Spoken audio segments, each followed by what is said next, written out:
dní od zastavenia ruskej ropy cez ukrajinské územie tu na Slovensku. Ubehlo už vyše 10 dní a dobre počúvajte, eurokomisár Šefčovič, nominant vlády v Európskej únii, respektive komisii, sa Slovenska počas týchto 10 dní ani raz nezastal. Neurobil ani jedno vyhlásenie zo svojej funkcie, kde by sa zastal.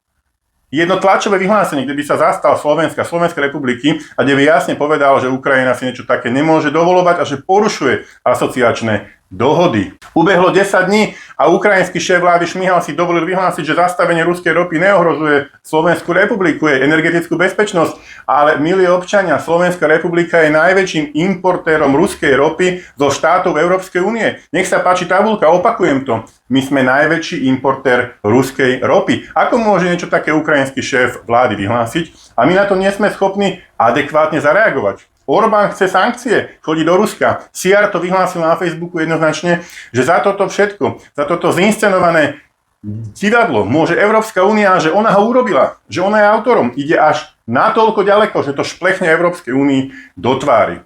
A my sa nevieme schopiť a jednoznačne sa vyjadriť a zastaviť akýmikoľvek opatreniami niečo také, čo sa tu udialo.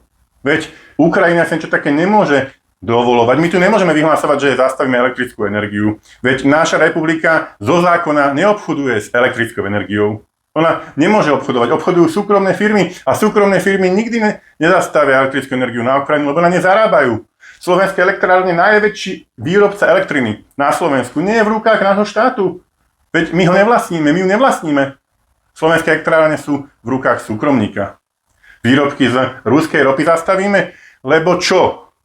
Veď my ani Slovnaft nevlastníme. My nemôžeme nakazovať súkromnej firme, čo bude alebo nebude vyrábať. Ale môžeme rozhodnúť o tom, že zastavujeme akúkoľvek pomoc Ukrajine.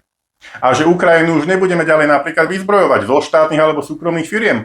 Že zastavujeme akúkoľvek vojenskú pomoc Ukrajine, ktoré v rozpore s vecami, ktoré boli vo voľbách občanovi vyhlásené, slúbené, že už nebudeme vyzbrojovať Ukrajinu, a my to naďalej proste robíme, tak už to zastavíme to.